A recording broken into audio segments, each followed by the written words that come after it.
याद रखें कि जब भी स्किन की बात होगी, खूबसूरती की बात होगी, तो उसके साथ लाजमी तौर पर गट हेल्थ की बात होगी, क्योंकि गट हेल्थ और जो आपका चेहरा होता है, ये दोनों एक दूसरे के साथ जो हैं वो लिंक्ड हैं, कनेक्टेड हैं। अगर आप इन्फ्लेमेटरी खुराकें खाएंगे तो आपका गट एकदम से रिस्पॉन्ड करेगा और सबसे पहले वो बाहर यानी स्किन पर जो सिम्टम्स आएंगे उसमें स्किन एलर्जीज़ आपको शुरू हो जाएंगी।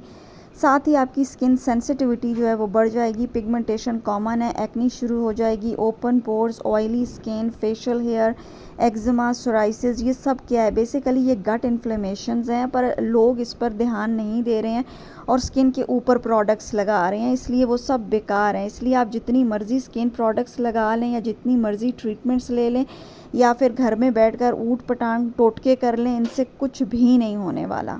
आजकल के इस दौर में जनाब हर 5 में से 3 लोगों को, मतलब मैं कहती हूँ 90% लोगों को गट के मसाइल हैं। आपकी मेंटल हेल्थ, इम्यूनिटी वो तो ख़राब होती ही है, साथ आपको क्या है, हर दूसरे बंदे को लीकी गट है, सीबो है, आईबीएस है, कोलाइटिस है, ब्लोटिंग है, गैस के मसाइल बहुत ज़्यादा हैं, जो आप फकियाँ खाते रहते हैं, कब्ज़ है, एसिड रिफ्लक्स आम है, खाना हज़म ही नहीं होता क्योंकि स्टमक एसिड ही नहीं बनाता। दूसरा, औरतों में पीसीओएस सिम्टम्स हो रहे हैं, पीसीओएस, पीसीओडी, यूटीआई क्यों हो रहे हैं? क्योंकि वो गट की वजह से हो रहे हैं। आपका गट के अंदर खुराकों की वजह से बैक्टीरियल, यीस्ट और फंगल इन्फेक्शंस हो रहे हैं, ठीक है जी। इसके अलावा या तो एक्सट्रीम वेट गेन हो रहा है या एक्सट्रीम वेट लॉस हो रहा है, बॉडी शेप्स तबाह हो गई हैं और ये नॉर्मल और नेचुरल नहीं है, ठीक है।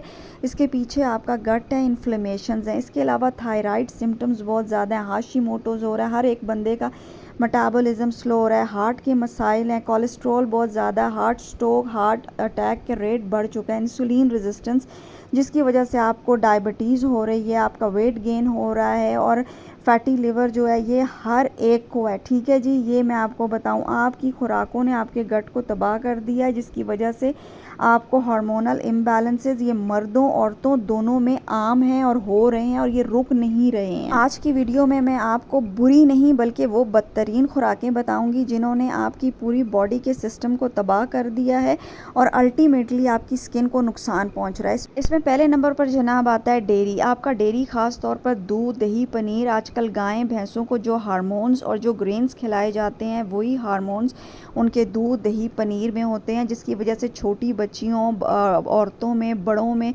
मर्दों में एस्ट्रोजन डोमिनेंस हो रहा है और 80% औरतों में छाइयों, दानों, फेशियल हेयर की असल वजह जो है वो ये डेयरी है, इसलिए इसको छोड़ दें। दूसरी चीज़ जनाब, जो दुनिया में कैंसर का नंबर 1 कॉज है वो शुगर है और इसमें हर तरह की चीनी, सफ़ेद शुगर, ब्राउन शक्कर, गुड़ शामिल है और ऑर्गेनिक चीनी जो बाज़ारों में मिल रही है ना आपको तरह तरह की, इसके चक्कर में मत पड़ा करें, ठीक है। इसके साथ ही क्योंकि ये सब भरे हुए हैं, ये शुगर, फ्रक्टोज, सक्रोज, ये बॉडी में ग्लाइकोजन बनाते हैं। इसके अलावा फ्रूट जो फ्रक्टोज से भरे हुए हैं ये सीधा जाके जिगर पे चिपक जाते हैं और फैटी लिवर बनाते हैं और ये हाईली इन्फ्लेमेटरी हैं। हनी की बात क्या करूं, मेरे husband raw unfiltered organic honey लेते हैं और मैं उनको स्टिल मना करती हूँ क्योंकि वो जब खाते हैं उनको तकलीफ़ होती है। इसलिए वो ज़माने और थे जब शहद लोग खाते थे, तो क्योंकि उस वक़्त उनके लाइफस्टाइल ऑर्गेनिक थे, रॉ लाइफस्टाइल थे। अब वो नहीं है, अब खुराकों ने तबाही बर्बादी मचाई हुई है। ड्राई फ्रूट्स की क्या बात करूं, लोग समझते हैं जी प्रोटीन लेने से यूरिक एसिड हाई होता है, उनको पता ही नहीं कि ये जो असल कल्प्रेट और असल शैतान है वो तो ये मीठे ड्राई फ्रूट्स हैं, मेवा जात, इंजीर, एप्रीकॉट, खजूर। ये डॉक्टर अक्सर खजूरें देते हैं, खाना बंद कर दें, कोई फ़ायदा नहीं है इसका। इसके अलावा जी मीठी शरबतें, बोतलें, सोडा, फिज़ी और ये जो एनर्जी ड्रिंक्स होते हैं, हेल्दी जूसेस, फ्रेश जूसेस, कुछ नहीं है इनमें, ये फुल ऑफ फ्रक्टोस हैं और ये क्या करते हैं, ये आपके लिवर पे सिर्फ चर्बी बनाते हैं, आपके अंदर चर्बी को स्टोर कर देते हैं। इन चीज़ों को छोड़ दें, इनसे निकल आएं। मोस्ट डेंजरस यानी ख़तरनाक तरीन चीज़ जो है ना वो ग्लूटेन है, जिसने ऑटो इम्यूनिटी को आम कर दिया है। SIBO, leaky gut, IBS, colitis, bloating, gases, इसका शहज़ादा सिर्फ ग्लूटेन है। ये ग्लूटेन ही है जनाब, एक किस्म की प्रोटीन होती है जो अनाजों में पाई जाती है और आपका जो सिस्टम होता है ना वो इस प्रोटीन को ना ही तोड़ पाता है और ना ही हज़म कर पाता है क्योंकि हर्बिसाइड्स और पेस्टिसाइड से भरा है।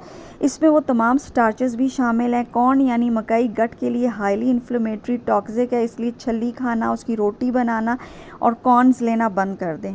गंदम की बात करूं तो गंदम की मिसाल मैं आपको यूं दूंगी कि ये समझें कि आपने गंदम खाई है और आपके गट में ना इसने आग लगा दी। आप जितनी भी breads, whole wheat breads, crackers यानी ये चीज़ें खाएंगे ये क्या करेगी, ये hormonal imbalances, auto immunity, fatty liver को लीड करता है। साथ ही बेकरी की क्या मैं तारीफ़ें करूं, उसके तमाम आइटम्स को छोड़ दें, मेरे पास अल्फाज नहीं है, वो ख़तरनाक है। हाँ, कभी किसी के घर में चाय पे पीना पड़ जाए, खाना पड़ जाए तो शौक़ से खा लें, वरना अदरवाइज़ नहीं।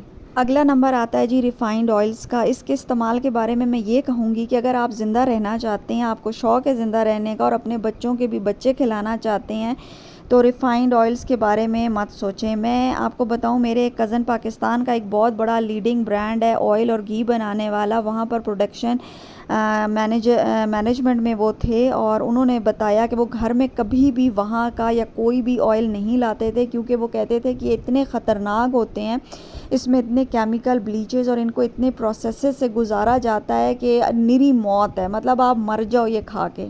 अगला नंबर आता है जनाब सोया और सोया से बनी हुई तमाम प्रोडक्ट्स, यानी जितनी भी हैं वो हम आपके गट को तबाह करती हैं, आपके हार्मोन्स, आपके ऑर्गन्स, आपके लिवर को मेस करती हैं और इसके अलावा आपकी जो स्ट्रेस लेवल्स हैं उसको बढ़ाती हैं और हर चीज़ के लिए हाईली इन्फ्लेमेटरी है। आपको एस्ट्रोजन डोमिनेंस, जिन लोगों को अगर वो सोया प्रोडक्ट्स इस्तेमाल कर रहे हैं तो उनको एस्ट्रोजन डोमिनेंस होगा, चाहे वो नॉन जीएमओ ही लेबल क्यों ना करे, आपने नहीं ख़रीदना। अगली बारी जी मैं जिसके बारे में बात करूँगी वो प्रोसेस्ड फूड है और ये ख़राब नहीं, बुरे नहीं, ये बदतरीन फूड्स हैं, ठीक है।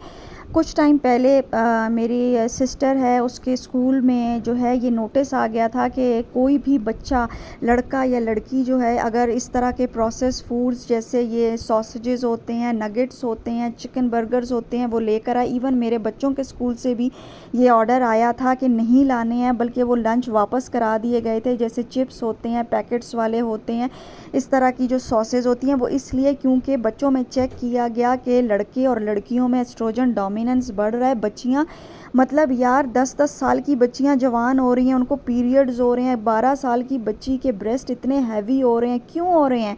ये एस्ट्रोजन डोमिनेंस हो रहा है। जो दूध बना रहा है, जो ये इस तरह के ड्रिंक्स बना रहे हैं, सॉसेस बना रही हैं, पैकेज फूड्स बना रहे हैं, तो हम लोग अपने घर में कोशिश करते हैं कि ये चीज़ें ना बनाएं। ये इतनी ख़तरनाक है कि मैं आपको बता नहीं सकती। हम लोग जब छोटे थे तो हमारे टाइम पे ये चीज़ें अवेलेबल नहीं थी, ये मार्केट में इन चीज़ों का ध्यान ही नहीं था, इसीलिए हम लोगों के टाइम पे हार्मोनल इम्बैलेंसेस हुए ही नहीं। स्किन इश्यूज़ मुझे कब शुरू हुए? मेरी जनरेशन को शुरू हुए 30-35 साल के बाद शुरू हुए और आजकल 20 साल की बच्चियाँ जो हैं उनको ये इश्यूज़ हो रहे हैं। कैन फूड्स जो होते हैं, मतलब जितना भी प्रोसेस्ड, इवन रेस्टोरेंट में भी जब मैं जाती हूँ तो क्योंकि उनके जितने खाने होते हैं वो इन्फ्लेमेटरी होती हैं, चाहे वो क्योंकि हमें नहीं पता वो किस ऑयल में पका रहे हैं, लेकिन मैं जब भी बाहर जाती हूँ मेरे सप्लीमेंट्स मेरे साथ होते हैं। मैं इनके अफेक्ट को कम करने के लिए, जैसे पिज़्ज़ाज़, बर्गर्स मैं खाती हूँ, नशे मैंने पूरे लेने हैं, क्योंकि मैंने 2 साल सब्र किया था तो मैंने नशे पूरे लेने हैं, लेकिन मैं अपने सप्लीमेंट्स लेती हूँ ताकि मैं बदतरीन हालत में दोबारा ना पहुँच जाऊँ। और ये मैं चीज़ें आपको सिखाऊंगी। इसके अलावा अल्कोहल और स्मोकिंग 2 गंदी चीज़ें हैं जो आपको एजिंग की तरफ लेके जा रही हैं, पिगमेंटेशन की तरफ लेके जा रही हैं, आपकी ज़िंदगी लाइफ स्पैन को कम कर रही हैं। खुदा के वास्ते